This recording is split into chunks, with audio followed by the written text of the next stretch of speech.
ربما يود الذين كفروا لو كانوا مسلمين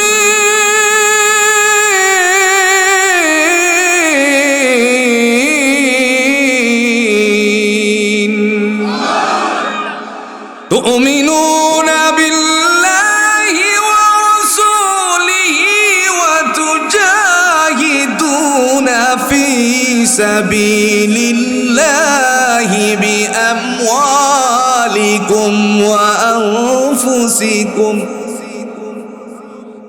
ذلكم خير لكم إن كنتم تعلمون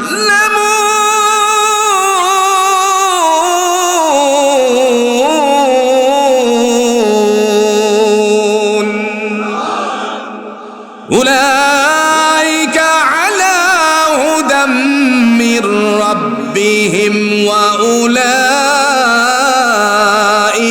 هم المفلحون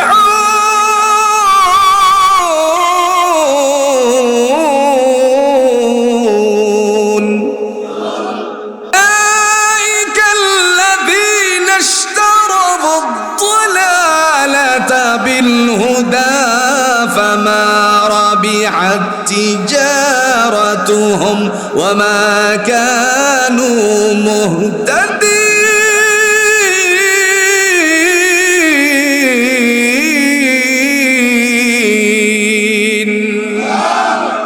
وإلهكم إله واحد لا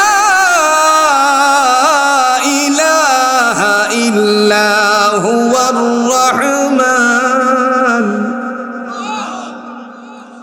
لا إله إلا هو الرحمن الرحيم وسيق الذين اتقوا ربهم إلى الجنة زمرا حتى إذا جاءوها وفتحت أبوابها وقال لهم خزنتها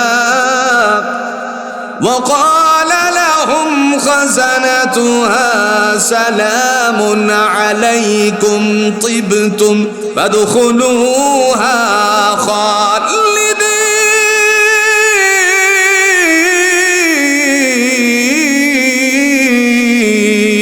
خالدين تبارك الذي بيده الملك وهو على كل شيء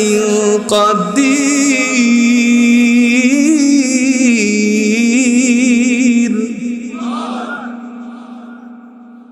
وهو على كل شيء قدير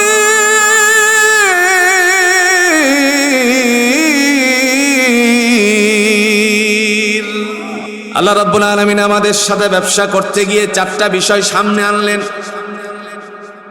তিনি ডাক দিয়া বললেন, ইয়া আইয়ুহাল্লাযীনা আমানু হাল আদুল্লুকুম আলা তিজারাতিন তুনজিকুম মিন আযাবিন আলীম। আরেকটু সাউন্ড দাও।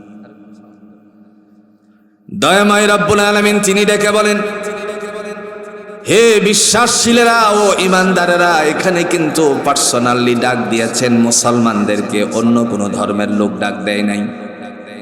তার মানে মুসলমান আল্লাহর কাছে অধিক প্রিয়, মুসলমানের চেয়ে অধিক প্রিয় আর কেউ হতে পারে নাকি? আপনি যদি কোরআনটা খোলেন, কোরআন খুললে পরে চোখের সামনে ধরা পড়ে যায় অন্যায়কারী যদি মুসলমান হয় তাদেরকে জাহান্নামে একদিন নিক্ষেপ করা হবে। ময়দানে হাসরের থেকে জাহান্নামে নিক্ষিপ্ত হওয়ার পরে অন্য ধর্মের লোকেরা ডেকে বলবে, তোমরা না নবীওয়ালা মুসলমান ছিলে, তাহলে আমাদের সাথে জাহান্নামের আগুনে জ্বলছ কেন? মুহূর্তের ভিতরে আল্লাহ ডেকে বললেন, হে আমার জাহান্নামের দ্বার রক্ষী, যাদের অন্তরকরণে কালিমা আছে তাদেরকে জাহান্নাম থেকে মুক্ত করে জান্নাতের ভিতরে ঢুকিয়ে দাও। তাহলে ইমানদার আল্লাহর কাছে জুড়ে বলুন তো প্রিয় কিনা? পিছন দিক থেকে একটা আওয়াজ তুলবে তারা। আল্লাহ কোরআনুল হাকিমের মধ্যে সে আওয়াজটা উল্লেখ করেছেন, রুবামা ইয়াওয়াদ্দুল্লাযীনা কাফারু লাউ কানু মুসলিমিন।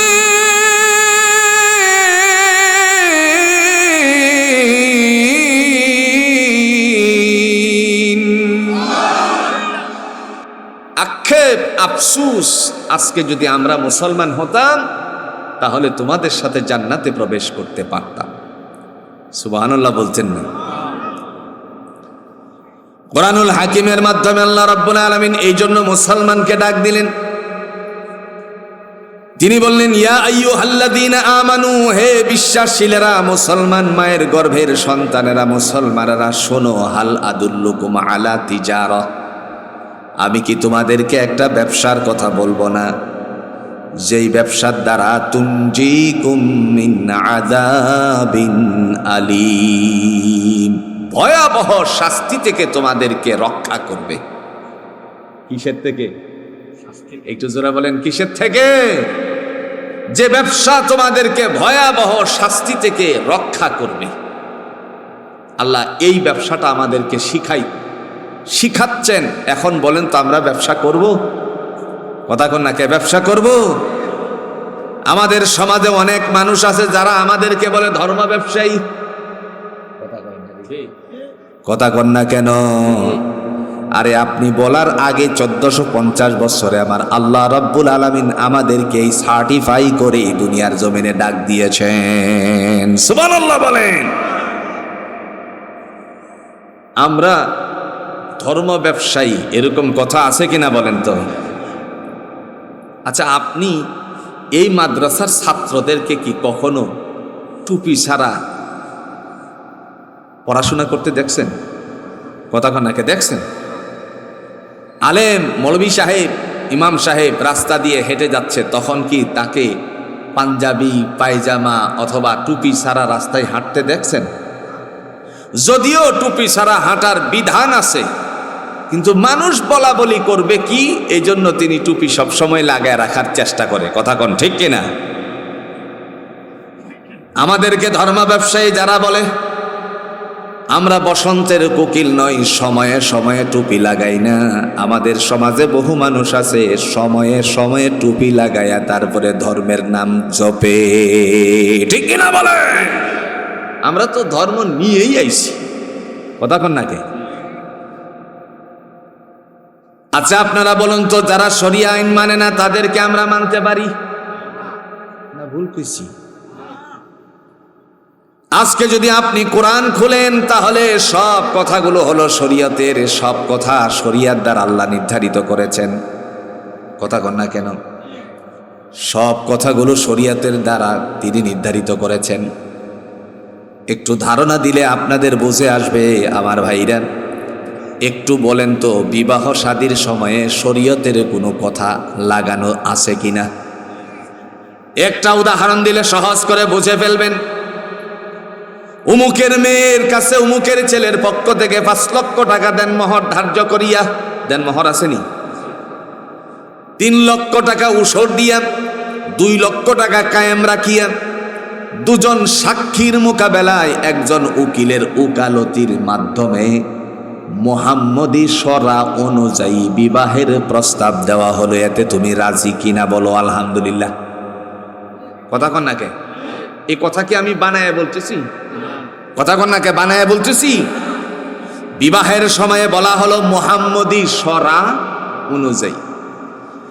আপনার বিবাহ হয়েছিল রাসূলুল্লাহর শরীয়ত অনুযায়ী, ইসলামী শরিয়া অনুযায়ী। এখন যদি কেউ বলে আমি শরীয়তের আইন মানি, শরীয়তকে মানি না, রাষ্ট্রধর্মের শরিয়া মানি না, তাহলে বালিশের নিচে মাথাটা রাইখা চিন্তা করবেন আপনার বিবি আপনার ঘরে কি শরিয়া মতে আছে কিনা। কথা কন না কেন? ও বন্ধু, শরিয়া ছাড়া কখনো বিবাহ হবে? কথা কন না কেন? শরীয়তের আইন ছাড়া কশ্চিনকালেও আমাদের চলা সম্ভব নয়। এজন্য আল্লাহ পাক রব্বুল আলামিন তিনি ডাক দিয়া বলেন, হাল আদুল্লুকুম আলা তিজারা, তোমাদেরকে কি এমন একটা ব্যবসা শিক্ষা দিব না, তুনজিকুম মিন আযাবিন আলিম, ভয়াবহ শাস্তি থেকে তোমাদেরকে এই ব্যবসার দ্বারা রক্ষা করা হবে। জোরে কোন সুবহানাল্লাহ। এবার ব্যবসার আইটেম নেন। আইটেমটা কি? তুমিনুনা বিল্লাহি ওয়া রাসূলিহি ওয়া তুজাহিদুনা ফি সাবিলিল্লাহি বিআমওয়ালিকুম ওয়া আনফুসিকুম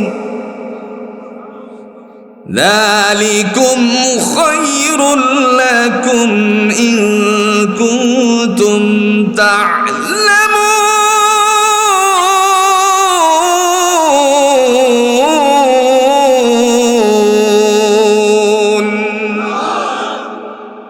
এইটা হলো ব্যবসার আইটেম। আল্লাহ ব্যবসা করতে চায়, তাইলে বোঝা গেল এই মৌলবীরা ব্যবসায়ী করে। শুধু মৌলবীরা না, যাদের ঈমান আছে, মুসলমান মায়ের ঘরের সন্তান, এরাও এই ব্যবসা করার কথা বলছে কে? এখন আপনি করবেন না, এটা হলো আপনার বিষয়। আর আমরা আল্লাহর বান্দা যেহেতু আমরা করব ইনশাআল্লাহ। প্রথম নাম্বার আইটেম হলো তুমিনুনা বিল্লাহ, বিশ্বাস স্থাপন করতে হবে। জোরে বলুন তো কার উপরে? তার মানে স্পষ্ট হয়ে গেল ব্যবসাটা করতে হলে প্রথম নাম্বার ঈমান, জোরে বলুন, থাকা দরকার আছে কিনা। আপনি ব্যবসায়িক হতে পারবেন না কারণ আপনার ঈমানই নাই। কথা কন না কে? আপনি শরিয়া আইন মানেন না, আপনার ঈমানই নাই। যদি এই সময় বলে আমরা মদিনার ইসলাম মানি, তাহলে বোঝা গেল এরা আসলে ইসলামের নাম বেছে শরিয়া মানে না, মদিনা কেন কোনোটাই মানে না। কথা কন না কে? প্রিয় ভাইরা আমার, আল্লাহ পাক বলেন তুমিনুনা বিল্লাহ, বিশ্বাস স্থাপন করতে হবে। জোরে বলুন তো কার উপরে? মক্কার জীবনের মধ্যে আল্লাহর নবী যখন নবী হবেন, এমন সময় মক্কার কেউ জানতো না, কিন্তু মক্কার এমন একজন মানুষ জানতেন, তিনি ছিলেন খাদিজা রাদিয়াল্লাহু তাআলা আনহা। আপনাদের প্রশ্ন জাগতে পারে, তিনি কি আধ্যাত্মিক মানুষ নাকি যার কারণে এই কথা জানছেন? আমার বন্ধু, তিনি আধ্যাত্মিকতা নয়। মক্কার কোনো মানুষই জানতো না মুহাম্মদ সাল্লাল্লাহু আলাইহি ওয়াসাল্লাম নবী হবেন। এর আগেই খাদিজা রাদিয়াল্লাহু তাআলা আনহা জানছেন তিনি নবী হবেন। প্রশ্ন হলো তিনি কেমনে জানছেন নবী হবেন? এমত অবস্থায় জানার পদ্ধতিটা হলো, আল্লাহর নবীকে তার কাজের জন্য সহযোগী হিসেবে নিয়েছিলেন। আপনারা অবশ্যই জানেন নবীজি খাদিজা রাদিয়াল্লাহু তাআলা আনহার ঘরে তিনি সহকারী হিসাবে গিয়েছিলেন। এর চেয়ে নবীদের ক্ষেত্রে আর অন্য ভাষা প্রয়োগ করা যাবে না। নবীদের ক্ষেত্রে যত শালীন ভাষা প্রয়োগ করা যায় এটাই হলো উত্তম। সুবহানাল্লাহ বলছেন না?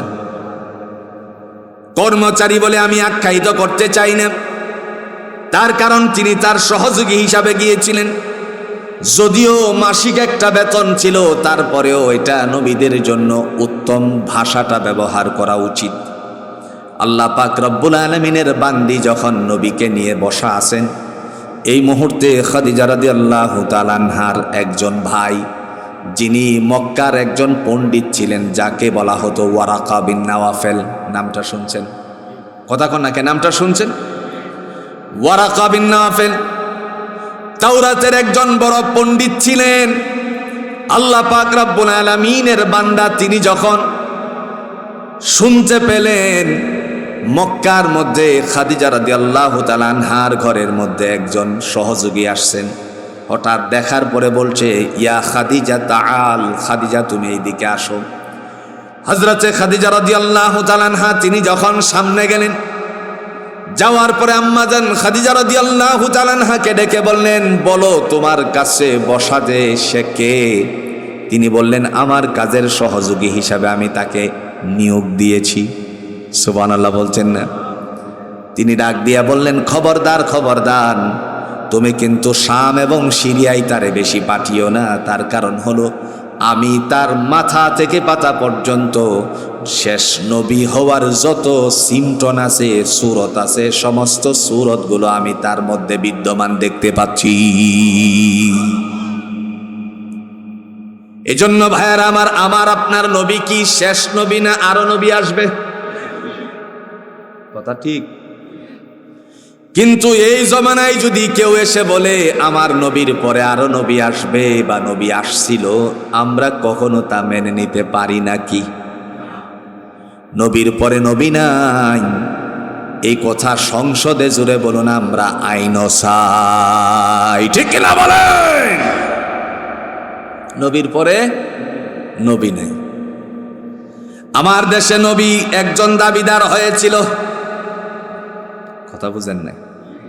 অথচ আল্লাহ কোরআন দিয়ে তিনি ডাক দিয়ে বলছেন আমার নবী, নবী আমার, আপনি তাদের মাঝে বলুন। তিনি বলেন আনা খাতামান নাবিয়িন, আমি হলাম নবীদের শেষ নবী, আমার পরে আর কোনো নবী আসবে না।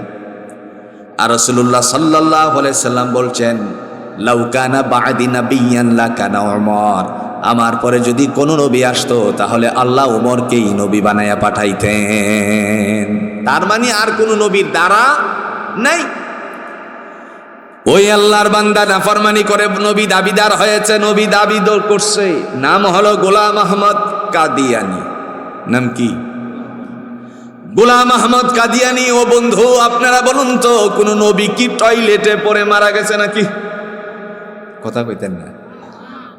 কোন নবীরা কি টয়লেটে পড়ে মরছে নাকি? কিন্তু গোলাম আহমদ কাদিয়ানি টয়লেটে পড়ে মারা গেছে। এখন গোলাম আহমদ কাদিয়ানিকে কাফের কাফের কাফের আমরা শুধুমাত্র বলতে পারি, কিন্তু বললেই শেষ হবে না। গোলাম আহমদ কাদিয়ানির সমস্ত আরএফএল-এর পণ্যগুলো বর্জন করা দরকার আছে কিনা?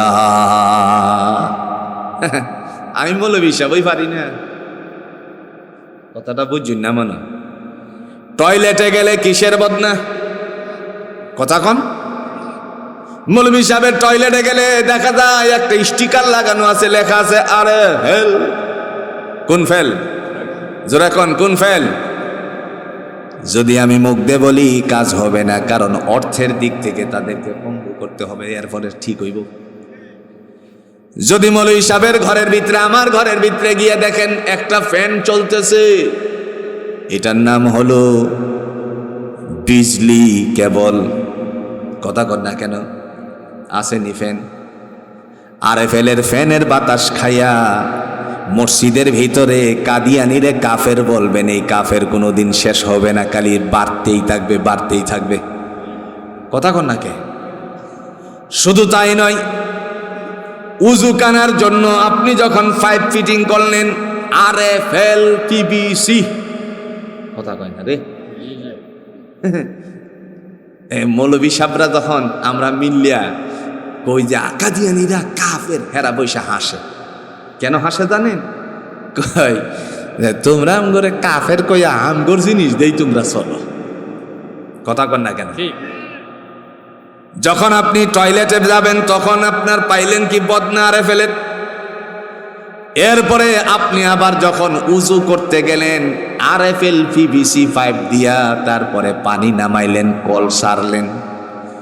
আবার মসজিদে নামাজ পড়তে গেলেন, টাঙ্কি বসাইছেন সেরা, এটাও জুড়ে বলুন তো কোন ফেলের। কথা কি বুঝাইতেছে না? খালি গলা ভাই গেলেইব। আগে মৌলভী সাহেব এটা ঠিক করতে হইব, আমার সহ আমি তো ঠিক হইছি না, এরারে কি করি? এজন্য ভাইয়ারা আমার, আল্লাহ রাব্বুল আলামিন তিনি ডাক দিয়ে বলেন তুমিনুনা বিল্লাহ, বিশ্বাস স্থাপন করতে হবে কার উপরে? দয়াময় রাব্বুল আলামিন তিনি ডাক দিয়ে বলছেন হে জগৎবাসী, প্রথম নাম্বার বিশ্বাস স্থাপন করতে আমি আল্লাহর উপরে। যারা আল্লাহর উপরে বিশ্বাস স্থাপন করে তিনি তাদের জন্য ডাক দিয়ে বলেন আমি তোমাদের জন্য দুনিয়া আখিরাতের মধ্যে কল্যাণ দান করে দিয়েছি। সুবহানাল্লাহ। যারা হেদায়েতকে বাদ দিতে পারে, গুমরাহি খরিদ করে, তারা তাদের ব্যবসায় সফল নয়, আর যারা গুমরাহি বাদ দিয়ে হেদায়েত খরিদ করে এরা এদের ব্যবসাটা সফলতা অর্জন করেছে। দলিল আছে, কথা কন নাকি? দলিল আছে। কোরআনুল হাকিমের সূরাতুল বাকারার 3 নম্বর পৃষ্ঠার 1 নম্বর আয়াতে আল্লাহ বলেন, উলাইকা আলা হুদাম মির রাব্বিহিম ওয়া উলাইকা হুমুল মুফলিহুন।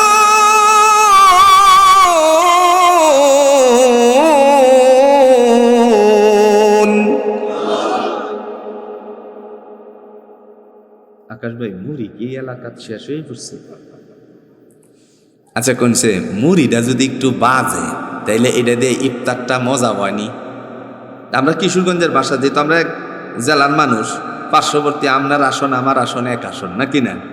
না ডাবল, এক আসনের মানুষ আমরা। তাইলে এক আসনের মানুষরা মুড়ি যদি নির্বাচন আইতাছে না, কথা কই না কেন, নির্বাচন আইতাছে না, রাইতের বেলা মুড়িটা মস না করলে কি মোটর সাইকেলের গ্যারটা ঠিক মতো উঠবো? কথা কয় না রে। দেখবেন মুড়িও খাওয়াইব, এরপরে গরম চাও খাওয়াইব, এরপরে একটা স্লোগান তুলব, অমুক ভাইয়ের চরিত্র ফুলের মতন পবিত্র, নামাজ পড়ে না একক। কথা কন না কেন? আরেক শ্রেণীর মানুষ, তারা মুড়িও খাওয়াতে পারবে না, করতে খাওয়াইব, থাকলে না খাওয়াইতে, কথা বুঝুন না, চা খাওয়াইতে পারতো না। এরপরেও ইমানের তাগিদে বান্দারা ইসলামের জন্য, রাষ্ট্র ধর্মে ইসলাম কায়েম হোক, এটার জন্য কমপক্ষে শরীরটা তরুতাজা রাখা দরকার আছে কিনা? এখন মুড়িটা যদি বাজে তাইলে এই মুড়িটা কদর কম না বেশি? একটু জোরে কোন, কম না বেশি? আল্লাহ কয়, কালিমাতুল্লাহি হিয়াল উলিয়া, আমি আল্লাহর নামের আওয়াজ হবে উচ্চ কণ্ঠে, যাদের কণ্ঠ থেকে বেরিয়ে আসবে আমি তাদের দাম বাড়ায়া দিব। আর একটু জোরে কন্যা সুবহানাল্লাহ। তাইলে কি এই ফুতাইল মুড়ির মতন আওয়াজ হইব না? একটু বাড়বো ইনশাআল্লাহ।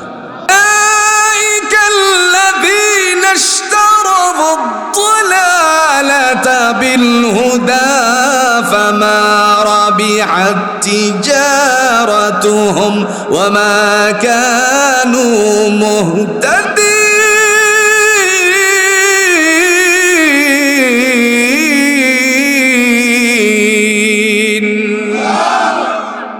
দয়াময় তিনি ডাক দিয়া বলেন, উলাইকাল্লাযীনা ইশতারাবুদ দালালাতা বিল হুদা ফামা রাবিহাত তিজারাতুহুম ওয়ামা কানু মুহতাদিন।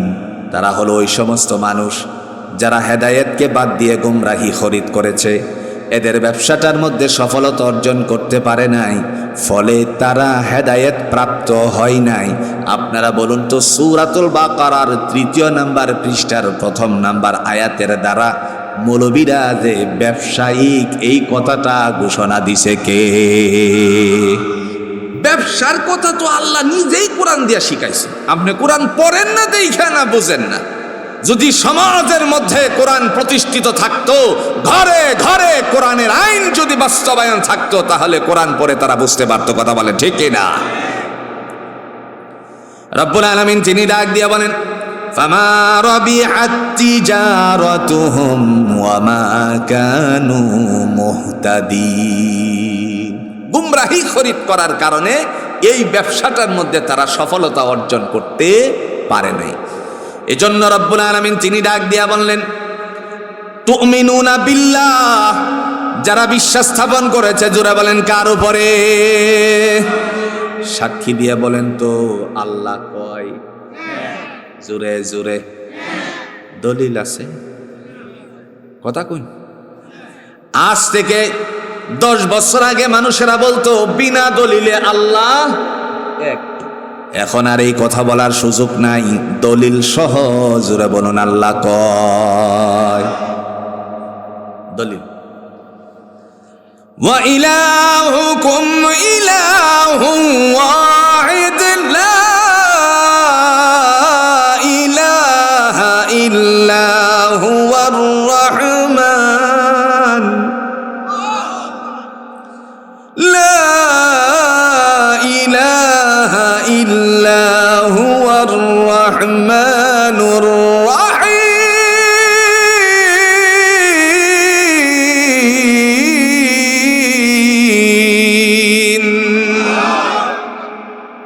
বলছেন?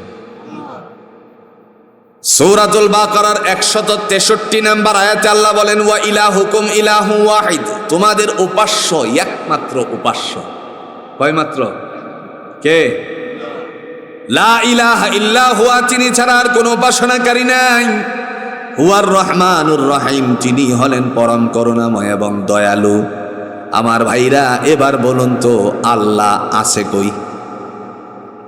কথা কই না। আপনারা স্বীকার করলেন আমাদের আল্লাহ এক, তো এক আল্লাহ আছে কই? জানা দরকার আছে না?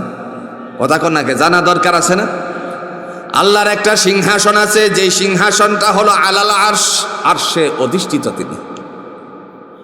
শুধুমাত্র সেখানেই চোখ বন্ধ করে বসে আছে তাই না, গোটা পৃথিবীবাসীকে জানিয়ে দিলেন, বান্দারে আমি তোমার অতি সন্নিকটে আছি। সুবহানাল্লাহ বলেন। কতটুকু সন্নিকটে আছেন? মনে হয় ড্রেনের গাড়ে আল্লাহ আছে, এখানে নাই। কথা কন না, একটু জোরে কইন। খারাপ লাগতাছে? লাগলে বলবেন, খালি ঠাস করে ছেড়ে দিন। কারণ আপা যদি বলতে পারে চট করে ঢুকে যাবো, আমরা ঠাস করে ছাড়তাম না, এটা তো হইতে পারে না। প্রিয় ভাইয়েরা আমার, মহান আল্লাহ পাক রব্বুল আলামিন তিনি ডাক দিয়া বলেন, কতটুকু কাছে তুমি ভালো করে শোনো। জাপানের 40 জন ডাক্তার মিলে গবেষণার মাধ্যমে উত্তীর্ণ হয়েছে, মানুষের মস্তিষ্কে বুদ্ধি সরবরাহের জন্য ঘাড়ে একটা রগ আছে, আরবিতে সেই রগটাকে বলা হয় সাহেরা। নাম কি? এই রগের যদি কোনো আওলা লাগে, আওলা বুঝি না আমরা, এটা আমরা দেশের ভাষাটা কইতেছে আওলা জাওলা। কারণ এই আওলা জাওলা লইয়া এক কথা কইয়া ডক্টর আব্দুল্লাহ তাহের সাহেব তিনি অনেক ফেসো করছে। কি কইছে? No hanky panky. কথা কয় না কে? কইছে নি নো হাঙ্কি পাঙ্কি। এই নো হাঙ্কি পাঙ্কি লইয়া সারা দেশ জুড়ে তুলপার। পরে আমি ডিকশনারি খুঁজতে খুঁজতে দেখলাম নো হাঙ্কি পাঙ্কির তো ভালো একটা অর্থ আছে, উনি তো ডক্টর মানুষ, না বুঝে তো কথাটা বলে নাই। এখন পোলাপাইন এই যুগের বড় চালাক নাকি না? হেরা চিন্তা করছে ডিকশনারি উল্টাইমো কোন সময়, কারণ ওটু ফাঁসের দিন গেছে তো। কথা কয় না রে, কি ফাঁসের দিন গেছে? ওটু ফাঁসের দিন গেছে তো। পড়াশোনা হইলে হইছে, না হইলে নাই। সাইকেল চালাই টুন টুন টুন টুন, আলুর ভর্তা আর বিছনা গোছানো, যেগুলো হলো পারিবারিক শিক্ষা, এটা প্রাতিষ্ঠানিক নয়। আমাদের দেশের ছেলে মেয়ের মাথাটারে খায়া গেছে, ঠিক কিনা বলে? এখন এই কারণে সে বলতেছে কি দেখেন, ফোলাফাইন কি চালাক। ফোলাফাইন কইতাছে মোবাইলটা মুখের দ্বারা আইনে, হ্যালো চ্যাট জিপিটি বলো তো নো হাঙ্কি পাঙ্কি মানি কি? কথা বুঝেন নাই? চ্যাট জিপিটিকে বলতেছে, হ্যালো চ্যাট জিপিটি বলো তো নো হাঙ্কি পাঙ্কি মানি কি? এখন চ্যাট জিপিটি বলে নো হাঙ্কি পাঙ্কি অর্থ হলো যে কোনো চাল চতুরি চলবে না। কথা বুঝেন নাই? কথা বুঝেন নাই? ডিকশনারি খুঁজে দেখলাম এটাই দি অর্থ। তাইলে উনি না বুঝে বলছে, না বুঝে বলছে। আরো পোলাপাইন কত চালাক চিন্তা করেন একবার। আজকে কয় তারিখ? কথা কয় না রে? 17 তারিখ। আল্লাহ পাক রব্বুল আলামিন তিনি ডাক দিয়া বলেন, যারা জালেম হয় তাদের জন্য আমি আল্লাহ বিচারের কাঠগড়াইয়ের ব্যবস্থা করি। 13 তারিখ গেছেনি? কথা কনে রে? 13 তারিখে কি হয়েছিল বাংলাদেশে বলেন তো? লকডাউন। পোলাপাইন কত সালাকার, কত ফাজি। এরা বলে ফেরাউন যে মমির ভিতর আছে, ফেরাউন রে জাগায়া তুলছে। কথা বুঝছেন না? মনে এটার নাম হলো এআই। কি সফটওয়্যারের নাম হলো এআই পদ্ধতি দিয়া। ফেরাউন রে জিজ্ঞেস করলো, ফেরাউন বলো তো 13 তারিখে যারা ঢাকায় যাবে এদের কি অবস্থা হবে? ফেরাউন মমির থেকে উঠে বলে, বেশি বলতে চাই না, এদের পাছা লাল হয়ে যাবে। কথা বুঝছেন না? এজন্য ভাইয়ের আমার, আল্লাহ পাক রব্বুল আলামিন তিনি ডাক দিয়ে বলেন, জালেম কখনো জুলুম করো না। পৃথিবীতে যারা জুলুম করেছে তাদের শাস্তি জমিনের মধ্যে জুড়ে বলেন দিয়েছেন কে? আজ যেন মনে পড়ে গেল আল্লামা দেলোয়ার হোসেন সাইদি রাহিমাহুল্লাহ তাআলা আনহুর কথা, যিনি বলেছিলেন যারা আমাকে এই অপবাদ দিয়ে পৃথিবীতে দুনিয়াতে লাঞ্ছিত করেছে, আল্লাহ তুমি তাদেরকে উলঙ্গ করে দাও। যেন তার বান্দার দোয়া আকাশের মধ্যে কবুল হয়ে গেছে। যারা জুলুম করেছে এই ট্রাইব্যুনালে বিচার জুড়ে বলেন তার হয়েছে কিনা? আপনাদের নিশ্চয় মনে আছে চট্টলার বীর সন্তান, এই চট্টলার বীর সন্তান সালাউদ্দিন কাদের চৌধুরী তিনি বলছিলেন যে ট্রাইব্যুনালে আমার বিচার হয়েছে, এই ট্রাইব্যুনালটা যেন বেঁচে থাকে। ট্রাইব্যুনালে এই জন্য বেঁচে থাকতে হবে আগামী দিনে যেন এদেরও বিচারটা হয়। আজকে এই চট্টলার বীর সন্তান সালাউদ্দিন কাদের চৌধুরীর কথা বাংলার জমিনে বাস্তবায়িত হয়ে গেছে, ঠিক না বলে? প্রিয় ভাইয়েরা আমার, এটাই হলো দুনিয়া। যে যার জন্য খাল খনন করে সেই খালের মধ্যে হেইগে কখনো কখনো পড়ে। আমার কথা বলার উদ্দেশ্য হলো আমরা জুলুম করব না। পৃথিবীতে কেউ জুলুমকারী হিসাবে রক্ষা পায় নাই। বিগত দিনে যারা জুলুম করেছে, ফেরাউন রক্ষা পায় নাই, হামান রক্ষা পায় নাই, কারুন রক্ষা পায় নাই, সাদ্দাদ রক্ষা পায় নাই, নমরুদ রক্ষা পায় নাই। বড় কিছু সৈন্য লাগে নাই, একটা মশা দিয়া দুনিয়ার জমিন থেকে বিদায় করে দিয়েছেন কে? এজন্য আমার দেশেও জুলুম যারা করেছে তাদের বিচারটাও এই দেশের মাটিতে হয়েছে। ব্যবস্থাপনা জুড়ে বলুন করে দিছেন কে? আগামী দিনে যে জুলুম করবে, হতে পারে যে কোনো দলের, আমি কোনো দলের কথা বলি না, যে কোনো দলের হতে পারে, কেউ যদি কাহার উপরে জুলুম করে, আপনিও যদি পাড়া প্রতিবেশীর উপরে জুলুম করেন, আপনার পার্শ্বের পড়োশীকে অন্যায়ভাবে আপনি জুলুম করেন, দুনিয়ার জমিনে ওই দিন আসার আগেই আল্লাহ দেশের ভিতরেই আপনারে এই জুলুমের হিসাব দিবে। এটা আমার বাস্তব জীবনের কথার থেকে বলি। এক আল্লাহর বান্দা বড় ভাই ছোট ভাইয়েরে ঢাকা শহরে বাড়ি কিনে দিছে, কিন্তু নিজের নামে জায়গাটা করে নাই, ভাইয়ের নামে করছে। ভাই তো বেঈমানি করতে পারে না, এই চিন্তায় সন্তানেরা বলছিল, তারপরেও মানে নাই। শেষ পর্যন্ত ভাই এটা এসে বলছে, তুমি আমার জন্য কি করছো? এই মুহূর্তে চোখের পানি ছেড়ে দিয়ে বলল, ঢাকা শহরে 5টা তলা বাড়ি বানাইছিস, যেই জায়গাটার মধ্যে এই জায়গাটা তো তোরে আমি দিছিলাম, তুই তো আমারে আধা অংশ দেশ নাই। যা আমি যখন তোর জন্য কিছু করি নাই, তাহলে আল্লাহ যেন তার বিচার করে। অভিশাপটুকু দেওয়ার কারণে আজকে পর্যন্ত প্রায় 15 বছর 17 দিন হয়ে গেছে, সে কথা বলা বন্ধ, বিছনার মধ্যে খায়, প্রস্রাব করে, পায়খানা করে। জুড়ে বলুন তো অভিশাপকে কে ফিরিয়ে দেয় না? জুড়ে বলেন কে ফিরিয়ে দেয় না? সুতরাং জুলুম করা যাবে? কথা কন না, কে জুলুম করা যাবে? আল্লাহ রাব্বুল আলামিন তিনি ডাক দিয়া বলেন, হে জগৎবাসী শোনো, যারা ঈমান আনে, তুমিনুনা বিল্লাহ, ব্যবসাটা দেখেন, বিশ্বাস স্থাপন করতে হবে। জোরে বলুন কার উপরে? আল্লাহ বলেন যারা বিশ্বাস স্থাপন করে আমার উপরে, আমি তাদের জন্য বন্দোবস্ত করছি। ফাসিকাল্লাযীনা ইত্তাকাউ রাব্বাহুম ইলাল জান্নাতি যুমারা হাত্তা ইযা জাউহা ওয়া ফুতিহাত আবওয়াবুহা ওয়া ক্বালা লাহুম খাযানাতুহা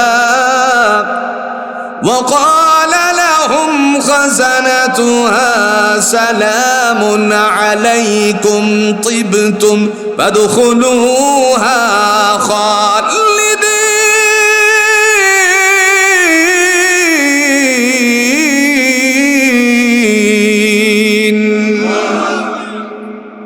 যারা আমাকে বিশ্বাস স্থাপন করে আমারে ভয় করছে, তাদের জন্য দয়াময় বলেন, বান্দা বান্দি শোনো, তোমাদেরকে দলে দলে জান্নাতের দিকে নিয়ে যাওয়া হবে।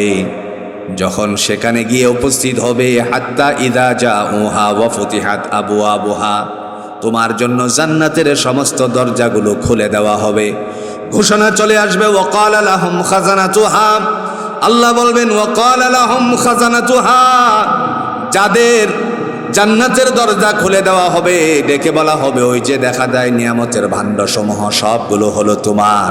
সালামুন আলাইকুম তিবতুম ফাদখুলুহা খালিদিন, প্রবেশ করো শান্তির ঘরে অনন্তকালের জন্য।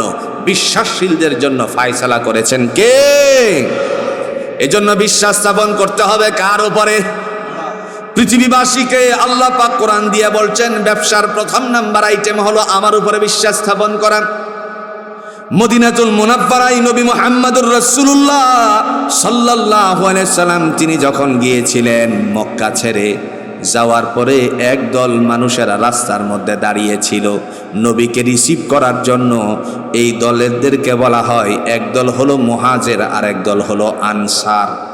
নাম কি? যারা মদিনায় ছিল তারা হলো আনসার, সহায়তাকারী। নবী মুহাম্মদ সাল্লাল্লাহু আলাইহি সাল্লাম যেই জায়গা দিয়ে উঠছিলেন, এই সময় ছোট্ট ছোট্ট বালকেরা দাঁড়িয়েছিল। দাঁড়িয়ে রাসূলকে সংবর্ধনা জানানোর উদ্দেশ্যে তারা কাসিদা বলতে শুরু করছে। তালাআল বাদরু আলাইনা মিন সানিয়াতিল বিদা ওয়াজাবাত শুকরু আলাইনা মা দাআ লিল্লাহি দা। কত সুন্দর করে কবিতা বানাইছে। ওই সময় রাসূলুল্লাহ সাল্লাল্লাহু আলাইহি ওয়াসাল্লাম যখন মদিনায় গেলেন, আপনারা যারা হজ করেছেন অবশ্য অনেকের জানা আছে, যদি হজ না করে থাকেন আগামী দিনে কেউ যদি যান অথবা সৌদি আরবে থাকেন তাহলে দেখে আসবেন, অনেকের জানাও থাকতে পারে। অবশ্যই একটা মসজিদে গিয়ে 2 রাকাত নামাজ পড়তে হাজিরা মদিনায় গিয়ে যাই, যে মসজিদটার নাম হলো মসজিদুল কুবা। নাম কি? কুবা মসজিদে যাওয়ার পরে প্রথম নাম্বার ঢুকার আগেই আল্লাহর বান্দা একটু বাম দিকে তাকিয়ে একটা রাস্তা আছে, এই রাস্তাটার নাম হলো শারিআয়ে ইমাম আহমদ রাহিমাহুমুল্লাহ। হযরত ইমাম আহমদ রাহিমাহুমুল্লাহর নামে এই রাস্তাটা করে দেওয়া আছে। এই রাস্তা ধরে একটু সামনে যাওয়ার পরে একটা জায়গায় শুধু কার্পেট বিছানো আছে, এখানে অনেকেই গিয়ে 2 রাকাত নামাজ আদায় করে, সালাত আদায় করে। মুহাম্মদ সাল্লাল্লাহু আলাইহি সাল্লাম যখন এখানে আগমন করলেন, সেই জায়গাটুকুর মধ্যে আল্লাহর নবী শুকরিয়াতান সেজদা করে আল্লাহর কাছে তিনি নিয়ামতের কথা আদায় করেছিলেন, তিনি যে তাকে রক্ষা করে এই জায়গায় এনেছিলেন। এই মুহূর্তে আল্লাহ রব্বুল আলামিনের বান্দা মুহাম্মদ সাল্লাল্লাহু আলাইহি সাল্লামকে আনসার যত সাহাবীরা ছিল সবাই মিলে চিন্তা করলো, আমার ঘরের মেহমান রাসূল আগে হয়ে যাক, আগে হয়ে যাক। সবাই দাবি পেশ করেছে। দাবি পেশ করার পরে রাসূলুল্লাহ সাল্লাল্লাহু আলাইহি সাল্লাম চিন্তা করলেন, কার ঘরে আগে যাব, কারটা না মানি। কথা বুঝেন না? আহসানুল্লাহ আকাশ ভাইকে বলছেন, আকাশ সাহেব হুজুর আপনি আমার ঘরে আগে আসেন। আরেকজন বলছে, না হুজুর আমার ঘরে আসেন। এখন হুজুর জুরে বলুন তো বিপদে আছে কিনা? কার কথা মানতে গিয়ে কারেও অমান্য করবে? বিপদ আসেনি? কথা না, বিপদ একটা লাগছেনি। যেই মাত্র আনসারী সাহাবীরা রাসূলুল্লাহ সাল্লাল্লাহু আলাইহি সাল্লামকে এই আবেদন পেশ করলেন, আমার বাড়িতে আগে মেহমান হিসাবে আসেন। এই জায়গায় একজন আল্লাহর নবীর সাহাবী ছিল, তিনি ছিলেন মদিনার আনসারীদের মধ্য থেকে একজন, যার নাম হলো হযরতে আবু আইয়ুব আনসারী রাদিয়াল্লাহু তাআলা আনহু। তিনি চিন্তা করলেন, সবাই আবেদন করতেছে, এই জায়গায় আমি আবেদন করলে তো সকলের মতই হলো, আমি নবীর কাছে আবেদন করতে চাই না। আনসারী আবু আইয়ুব আল্লাহর বান্দা, তিনি কেবল আল্লাহর দিকে তার চেহারা মস্তিষ্ক সব ডুবাইয়া দিছে।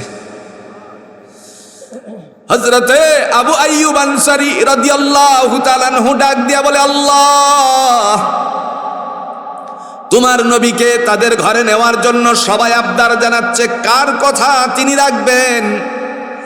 আমি তোমার নবীর কাছে আবদারটুকু করলাম না, আমি কেবল তোমার কাছে আমি আবদার জানালাম, আল্লাহ সর্বপ্রথম তুমি তোমার নবীরে আমার ঘরের মেহমান বানায়া নিও। সুবহানাল্লাহ বলেন। হঠাৎ করে এই কথা বলার কারণে আল্লাহর কাছে আল্লাহ রাব্বুল আলামিন জিবরাইল আমিনকে পাঠিয়ে দিলেন। মিসলুস সালসালাতিল জারস, ঘন্টার ধ্বনির নেই, মৌমাছির বনবন শব্দের নেই, রাসূলুল্লাহর কানের কাছে এসে বলল, আল্লাহ রাব্বুল আলামিন আপনাকে জানিয়ে দিয়েছেন আপনার উট যেই বাড়ির সামনে গিয়ে বসবে সেই বাড়ির মেহমান সর্বপ্রথম হবেন। এই কথা সাহাবীদেরকে জানিয়ে দেন। দেখছেন নি আল্লাহর কি চিন্তা? কথা কন নাকি? চিন্তাটা দেখছেন নি? নবী তো পড়ে গেছে মহা বিপদে, কারণ কারে থইয়া কার ঘরে যাইব। তো মনের একটা ব্যাপার স্যাপার আছে, নবী যে আমার ঘরে আগে আসলো না, আব্দুল্লাহর ঘরে গেল, জাকারিয়ার ঘরে গেল, আমার ঘরে আসলো না। মনে কষ্ট লাগবে না? লাগবে না? আকাশটা হুজুর কত মহাব্বত যে আপনারে করি, আপনি তো জানেন না হুজুর। আমার ঘরে না গিয়া হের ঘরে গেলেন। ও হুজুর বুঝছি, তেলের মাথা তুই তেল ডাল চুন। কথা বুঝছেন না? কি কথা আছে না? এরকম কথা আছে না? আল্লাহরে ডাক দিয়া কো, আল্লাহ তোমার তো কি কইতাম আল্লাহ, আমি দেখছি আল্লাহ তুমি খালি তেলের মাথা তুই তেল ডালো। মানে ছেলে একটা বিদেশ গেছে, হের পয়সা কুড়ি হয়েছে, এরপরে আর একটা আবার যাইতেছে গা। তা আমার পোলাপান কত যে ইন্টারভিউ দিল, সব খালি ফেল ফেল। আল্লাহ তুমি খালি তেলের মাথা তেল ডালো। এরকম কন্যা লোক বাংলাদেশে আসেনি না? আমরা কিশোরগঞ্জ নাই গা জুজুরে কইনা আসেনি? রাসূলুল্লাহ সাল্লাল্লাহু আলাইহি ওয়াসাল্লাম তিনি নীরব হয়ে গেলেন। কি করা যায়? কারণ আবদার সকলের একটা, আমার ঘরে আপনি আগে আসেন। সাইয়্যিদুল মুরসালিন আহমদ মুস্তাফা সাল্লাল্লাহু আলাইহি ওয়াসাল্লামের কাছে জিবরাইল আমিন এসে বললেন, ইয়া রাসূলুল্লাহ, আপনার কাছে আল্লাহ বার্তা পাঠিয়েছেন, বলে দেন সাহাবীদের সামনে, সাহাবীগণের সামনে আপনার উট যেই বাড়ির সামনে গিয়ে বসবে আপনি সেই বাড়িতেই প্রথম ঢুকবেন, মেহমান হবেন। এখন সবাই মিলে রসুলের কথা যখন শুনলো, নবীজি বলেন, আমার উট যেই বাড়ির সামনে গিয়ে বসবে সেই বাড়ির মেহমান আমি আগে হব। সকল সাহাবা একরাম এবার আল্লাহর কাছে বলে, আল্লাহ গো, আগে কইছে কথা কন নাকি? আগে বলছে বলে নাই, এখন বলতেছে আল্লাহ গো, তোমার নবীরে যদি, তোমার রাসূলরে যদি আমার ঘরের মেহমান বানাইতা। আল্লাহ মনে মনে কয়, তোমাগোর আগে আবু আইয়ুব আনসারী আমার কাছে দরখাস্ত পেশ করছিল, আমি এটা মঞ্জুরও করেছি। আর একটু জোরে কন্যা সুবহানাল্লাহ। আল্লাহ রাব্বুল আলামিনের বান্দা এবার উটের উপরে উঠলেন। মুহাজির যেই সমস্ত সাহাবীরা ছিল তারাও সাথে রওনা দিল। আনসারী সাহাবীরা খালি হাঁটতে আছে, হাঁটতে আছে, আর মনে মনে কামনা করতেছে, উঠরে আল্লাহর হুকুমে তুই আমার বাড়ির সামনে বসনারে, বসনারে, বসনারে। কিন্তু উট কেউর বাড়ির সামনে বসে না। এক পর্যায়ে মসজিদে নববী আজকে যেখানে দাঁড়ানো আছে, সালামতি পেশ করে মানুষেরা রাসূলকে সালাম দিয়ে তারপরে যেই দিক দিয়ে বেরিয়ে আসে, এই দরজাটার নাম হলো বাবুস সালাম। নাম কি? এর এই পাশে একটা দরজা আছে যার নাম হলো, যেই দরজাকে আল্লাহ পাক রব্বুল আলামিনের পক্ষ থেকে ফয়সালা করেছিলেন, বাবে আবু বকর দরজা আছে, বাবে ওসমান ইবনে আফফান। বান্দা বের হওয়ার পরে দেখা যায় একটা দরজা দেখে, যেই দরজার নাম হলো বাবে জিবরিল, যেই দিক দিয়ে জিবরাইল আমিন নবীজির কাছে গিয়ে বসতো। আর হযরতে বেলাল হাবশী রাদিয়াল্লাহু তাআলা আনহু যেই দরজা দিয়ে প্রবেশ করে আজান দিতেন, যেই জায়গায় দিতেন আজও পর্যন্ত সেই জায়গায় আজান দেওয়া হয়, কিন্তু নিচে দেয় না। চারটা পিলারের উপরে একটা ছোট্ট ছাদ বানিয়ে উপরে দেয়। তার কারণ হলো নিচে হলো রিয়াদুল জান্নাহ। নবী বলেন, দুনিয়ার জমিনে কেউ যদি এখানে দাঁড়ায়া 2 রাকাত নামাজ আদায় করে, সে দুনিয়ার কোনো জায়গায় নামাজ পড়লো না, সে যেন আল্লাহর জান্নাতের মধ্যে সে নামাজ আদায় করেছে। সালামতি পেশ করে যখন মানুষেরা বের হয়, আসসালামু আলাইকা ইয়া রাসূলুল্লাহ, আসসালামু আলাইকা ইয়া আবু বকর, আসসালামু আলাইকা ইয়া ওমর বলে বলে যখন বের হয়, আরো অনেক দোয়া, অনেক সালামের কোয়ালিটি আছে, অনেক সিস্টেমলি দোয়া আল্লাহ রাসূল সাল্লাল্লাহু আলাইহি ওয়াসাল্লাম সালামের বর্ণনা দেওয়া হয়েছে। তো এই সালাম দিয়ে যখন বের হয়, বের হওয়ার পরেই আগামী দিনে আপনারা গিয়ে দেখবেন, যদি কেউ যান, বড় দুইটা ডেকসি বসানো আছে একটা পিলারের উপরে। কথা বুঝছেন না?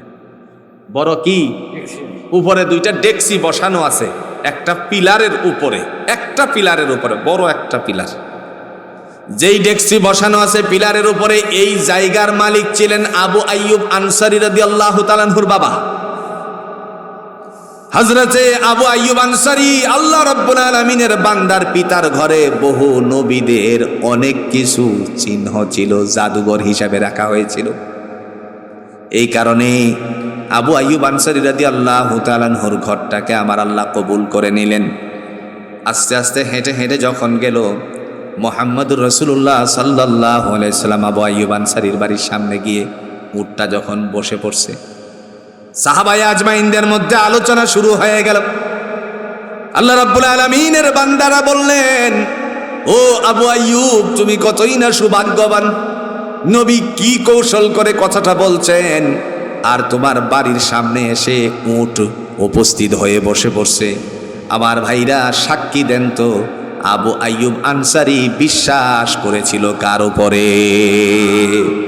এই কারণে আল্লাহ রাব্বুল আলামিন ডাক দিয়া বললেন, ইয়া আইয়ুহাল্লাযীনা আমানু, হে বিশ্বাসীরা, ঈমানদারেরা, ও ঈমানদারেরা, হাল আদুল্লুকুম আলা তিজারাতিন তুনজিকুম মিন আযাবিন আলীম, আমি কি তোমাদেরকে এমন একটা ব্যবসার কথা বলবো না, যেই ব্যবসার দ্বারা তোমরা জাহান্নামের আগুন থেকে বাঁচবে, যেই ব্যবসার দ্বারা ভয়ানক শাস্তি থেকে রক্ষা পাবে?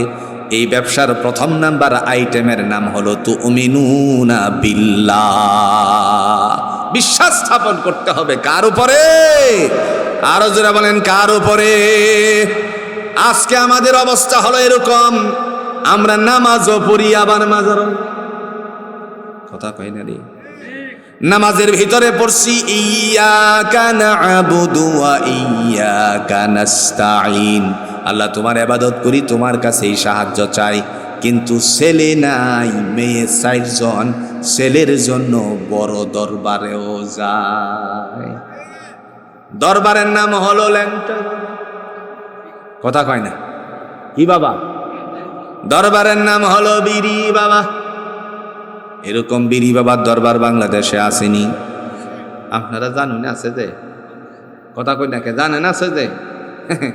আমি বিড়ি বাবার দরবারে গিয়া এই সিভিল বেশে দেখতাম গেছি, এরা করে ডাকি যে ওই যায় আর ওই একটা বিড়ি ধরায় দেয়,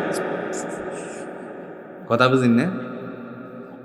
তো আমি চিন্তা করলাম, বাংলাদেশে তো একটা দোয়া শিখাইছে বিড়ি খাওনের লাগে, একজনে দোয়া শিখাইছে নি, আল্লাহুম্মা বারিক লানা ফিমা বিড়ি টানা, কথা কয় না রে, হে কি বিড়ি টানতে আছে, দোয়া দুরুস্তাতে শিখে লইছে নাকি? অথচ কোরআনুল হাকিমের মাধ্যমে আল্লাহ বলেন, বান্দারে উদউনি আস্তাজিব লাকুম, তোমরা আমি আল্লাহর কাছে চাও, আমি তোমার চাওয়াকে পূরণ করে দিব। বান্দা চাইতে হবে, জোরে বলুন তো কার উপরে? কার কাছে চাইবে? আল্লাহর উপর ভরসা করবে আর চাইবে আল্লাহর কাছে। দয়াময় তিনি ডাক দিয়া বলেন, আমি কাউকে ছেলে দেই, কাউকে মেয়ে দেই, আবার কাউকে ছেলেও দেই না, মেয়েও দেই না, বন্ধাত্বের মধ্যে রেখে দেই। এই কথা কার? ক্ষমতা কার? আসেনি দলিল? জোরে কোন আসেনি দলিল? তাবারাকাল্লাযী বিয়াদিহিল মুলকু ওয়া হুয়া আলা কুল্লি শাইইন কাদির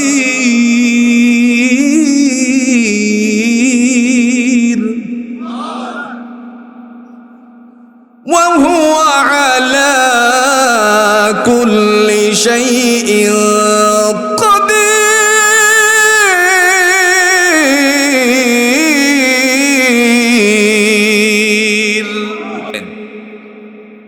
তাবারাকাল্লাযী বিয়াদিহিল মুলক, আমি হলাম বরকতময় রব, যার হাতে ক্ষমতা। ক্ষমতা কার হাতে? সাল 40-41 বহুত গুনছি, কিন্তু আসল ক্ষমতা যে আল্লাহর হাতে, এইটা আমরা ভুলে গেছিলাম। পরে আল্লাহ এমন ছোড়ো ছোড়ো ফুলাফান্তেরে খাড়া করিয়া দিয়া ক্ষমতা সব শেষ। ক্ষমতা কার? আল্লাহর হাতে। ইন্নাল্লাহ আলা কুল্লি শাইইন কাদির, সমস্ত বস্তুর উপরে ক্ষমতা কার? এজন্য ভাইয়েরা আমার, আমরা সব সময় বিশ্বাস স্থাপন করি আল্লাহ পাক রব্বুল আলামিন যাকে ইচ্ছা করেন তারে ক্ষমতা দেন, যারে ইচ্ছা করেন তার কাছ থেকে ক্ষমতা ছিনাইয়া নেন। কথা কার? তিনি কোরআন দিয়া বলছেন, কুলিল্লাহুম্মা মালিকাল মুলক তুতিল মুলকা মান তাশা ওয়া তানজিউল মুলকা মিম্মান তাশা ওয়া তুইজ্জু মান তাশা ওয়া তুযিল্লু মান তাশা বিয়াদিকাল খাইর। কথা কার? তিনি বলেন, হে জগৎবাসী শোনো। রাসূলুল্লাহ সাল্লাল্লাহু আলাইহি ওয়াসাল্লামকে বললেন, নবী আমার আপনি বলুন, মালিকাল মুলক, রাজত্বের মালিক আমি আল্লাহ। তুতিল মুলকা মান তাশা, যাকে ইচ্ছা আমি রাজত্ব দেই। ওয়া তানজিউল মুলকা মিম্মান তাশা, আমি যাকে ইচ্ছা তারে সম্মানিত করি, আবার যাকে ইচ্ছা রাজত্ব থেকে তারে কেড়িয়ে নিয়ে নেই, তারে রাজত্ব থেকে নামায়া দেই। আবার দেখেন, ওয়া তুইজ্জু মান তাশা ওয়া তুযিল্লু মান তাশা, আল্লাহ বলেন যাকে ইচ্ছা সম্মান দেই, যাকে ইচ্ছা বেইজ্জতি করি। বিয়াদিকাল খাইর, এবার বলেন তো এইগুলো কার হাতে? হযরত আবু আইয়ুব আনসারী রাদিয়াল্লাহু তাআলা আনহু, মনে আছে না? ভুলে গেছেন? আল্লাহ রাব্বুল আলামিনের বান্দা, এই সময়টুকুর মধ্যে তিনি যখন ঘরের ভিতরে রাসূল ঢুকবেন, আল্লাহর কাছে আবার শুকরিয়া আদায় করে বলছেন, আল্লাহ আলহামদুলিল্লাহ। প্রশংসা করতে হবে কার? আরো জোরে বলেন, কার? প্রশংসা আল্লাহ। তুমি রহমান, তুমি মেহেরবান, তুমি রহমান, তুমি মেহেরবান। অন্ধ গাহে না শুধু তোমারি গুণগান, বুঝেও বুঝে না তবু প্রাণ। তুমি রহমান, তুমি মেহেরবান। কখনো তোমাকে যদি ভুলি, হেদায়েতের আলো দিয়ে নিও কাছে তুলি। ঠাই দিও প্রিয়তম, ঠাই দিও প্রিয়তম, সাহারায়ে প্রাণ। তুমি রহমান, তুমি মেহেরবান। আমরা প্রশংসা করব কার? হযরত আবু আইয়ুব আনসারী রাদিয়াল্লাহু তাআলা আনহু জোরসে যখন বলেন আলহামদুলিল্লাহ, অন্যান্য আনসারী সাহাবীরা যারা ছিল তারা বলতেছে, আবু আইয়ুব তোমার মনের ভাষণাটা ভিন্ন ছিল সম্ভবত। আল্লাহর বান্দা চোখের পানি ছেড়ে দিয়ে বললেন, যখন আমি দেখতে পেলাম সবাই মিলে রাসূলকে তোমরা বাড়িতে ঢোকার জন্য আবদার জানাচ্ছ, আমি তখন চিন্তা করলাম আমি আর নবীরে বলতাম না, নবীরে যিনি চালাই তারে একবার বলি। সুবহানাল্লাহ বলেন। রাসূলরে চালান কে? আল্লাহ। কারণ আল্লাহ রাব্বুল আলামিন তিনি ডাক দিয়ে বলছেন, মুহাম্মাদুর রাসূলুল্লাহ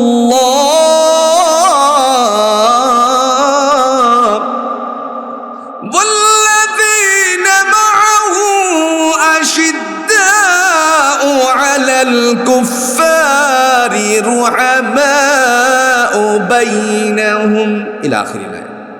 মুহাম্মদ সাল্লাল্লাহু আলাইহি সাল্লাম হলো আমার রাসূল। কে বলতেছে? যেহেতু রাসূলের রব আল্লাহ, আমাদের রব কে? আর আমরা নবীর উম্মত। যেহেতু নবীকে মানলে পরে আল্লাহরে মান্য করা যায়, কোরআন দিয়ে জুড়ে বলুন তো দলিল পেশ করেছেন কে? সূরাতুন নিসার ৮০ নম্বর আয়াত আল্লাহ বলেন, মাইয়ুতিইর রাসূলা ফাকাদ আতা আল্লাহ। যারা আমার নবীকে মান্য করলো তারা আমি আল্লাহকে মানে। ওয়ামান তাওয়াল্লা ফামা আরসালনাকা আলাইহিম হাফিজা। নবী আমার যারা মান্য করে নাই তাদের জন্য আপনাকে রক্ষণাবেক্ষণকারী হিসাবে পাঠাই নাই। তার মানে আল্লাহ বললেন, যারা নবীরে মানে তারা আমি আল্লাহরে মানে। আমরাও মানি নবীরে। জোরে বলেন এবার আল্লাহরে মানি কিনা? হযরত আবু আইয়ুব আনসারী রাদিয়াল্লাহু তাআলা আনহু আল্লাহর উপর বিশ্বাস স্থাপন করেছিলেন। এই কারণে কোরআন দিয়ে আল্লাহ বলেন, হে জগৎবাসী, তোমাদের জন্য ব্যবসার প্রথম নাম্বার আইটেম হতে হবে তুমিনুনা বিল্লাহ, কেবল ঈমান আনবো, বিশ্বাস স্থাপন করবো। জোরা বলেন কার উপরে? আর জোরা বলেন কার উপরে? আল্লাহর উপরে আমরা বিশ্বাস স্থাপন করবো। পারবো তো ইনশাআল্লাহ? ব্যবসার কয়টা কথা বলছিলাম? জোরা কোন কয়টা? আজকে শুধু একটার উপরে বয়ান দিলাম। কয়টার উপরে? একটার উপরে। আগামী দিনে ইনশাআল্লাহ আপনাদেরকে আর তিনটার উপরে না দিতে পারলো একটার উপরে দিমু। এই আমাদের বড় হুজুর আহসানুল্লাহ আকাশ ভাই 11 সুন্দরে রাজি আছেন না ইনশাআল্লাহ? কারণ এইটা দিতে দিতে মোটামুটি আকারে ওয়া রাসূলিহি, রাসূলের উপর ঈমান আনতে হবে, বিশ্বাস স্থাপন করতে হবে। এই ব্যবসার আইটেমটারে সাজাইতে গেলে মোটামুটি আকারে ধরে নেওয়া যায় আরো 2-4 ঘন্টা লাগবে মোটামুটি। কারণ কোরআন হচ্ছে মহাসমুদ্র। কোন সমুদ্র? মহাসমুদ্র। আচ্ছা আপনারা কোনছে? এই যে ডেনের গার্ডের ব্রিজের নিচে একটা এই নদী আসেনি, নাম কি? ব্রহ্মপুত্র। এই নদীর পানি যেই সময় হয়, আচ্ছা সামিজ দেয়া হিচ্ছা কি আপনার ক্যাত বর্তার বাইন? কথা কন্যা রে, সামিজ যে তরকারি সামিজ দেয়া হিচ্ছা ক্যাটটা বর্তার বাইন খেতুই বর্তার তাই না? তাইলে এই নদীর পানি শুহাইবেন কেমন? আল্লাহ বলছেন আমার যে কিতাব কোরআন, এই কোরআন হচ্ছে মহাসমুদ্র। আর এই মহাসমুদ্র থেকে যদি কেউ আমার নামের ব্যাখ্যা লেখা শুরু করো, আল্লাহ, শুধু এতটুকু, সমুদ্রের পানি কালি যাচ্ছিল সব শেষ হয়ে যাবে, কিন্তু আমি আল্লাহ নামের ব্যাখ্যা লেখা শেষ হবে না। বন্ধুরা আবার তাহলে ব্যবসার একটা আইটেম দিয়ে গেলাম। কয় আইটেম? এক আইটেম। আর বাকি 3 আইটেম যেটা আছে, যদি না পারি একটা হইলে এই বড় হুজুরের হেন 11 সুন্দর ঈদগাহ মাঠে আগামী 22 তারিখে। কয় তারিখ?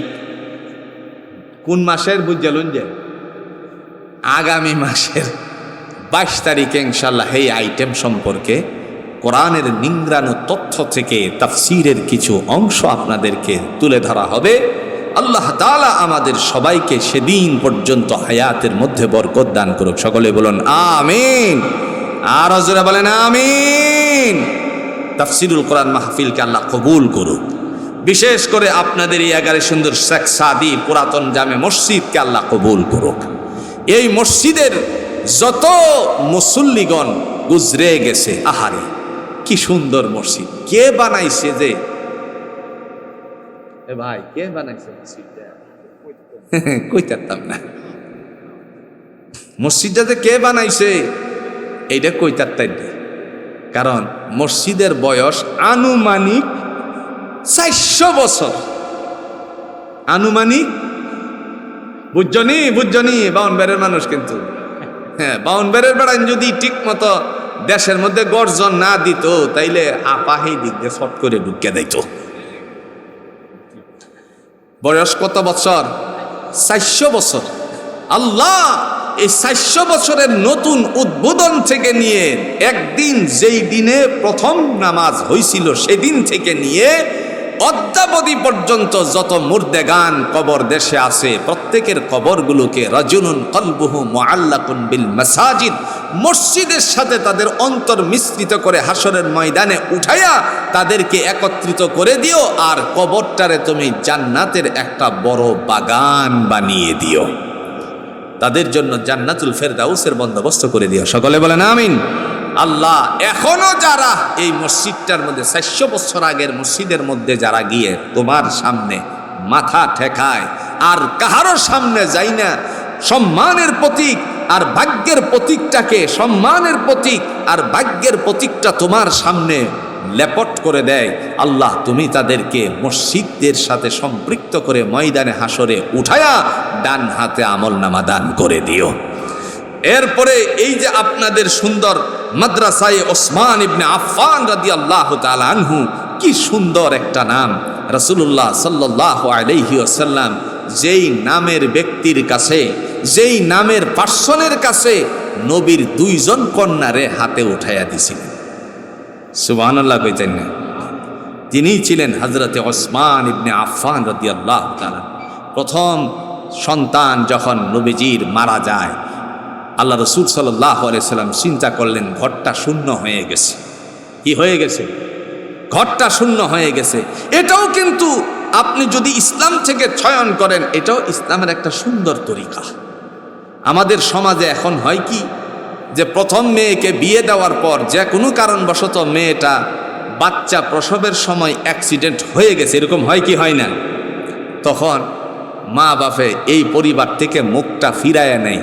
ওই পরিবারে যদি আরেকটা সন্তানকে থাকলে পরে বিয়ে দিয়ে দেয় ওই লোকের কাছেই, তাহলে উসমান ইবনে আফফানের কাছে রাসূলুল্লাহ সাল্লাল্লাহু আলাইহি সাল্লাম যেই কাজ করছিল এই কাজের সিরিয়ালে হেও দাঁড়ায় যাইব। কথাটা বুঝছেন না? তাহলে বুঝে শূন্য কাজ করতে হইব নাকি না? ইনশাআল্লাহ আল্লাহ এই মাদ্রাসায় ওসমান ইবনে আফফান রাদিয়াল্লাহু তাআলা আনহুর ছাত্র এবং উস্তাদদের হায়াতে বরকত দান করো। বাচ্চাদের মেধা সম্পন্ন করে তাদেরকে হাফেজে কোরআন হওয়ার মতন যোগ্যতা পয়দা করে দিও। সরে বলেন আমিন। এই প্রতিষ্ঠান যারা পরিচালনা করছেন, আল্লাহ তুমি তাদের হায়াতে বরকত দিয়ে মাদ্রাসার কোরআনের জন্য তাদেরকেও খাদেম হিসাবে কবুল আর মঞ্জুর করে নিও। সুবহানাল্লাহি ওয়া বিহামদিহি, সুবহানাকাল্লাহুম্মা ওয়া বিহামদিকা, আশহাদু আল্লা ইলাহা ইল্লা আনতা।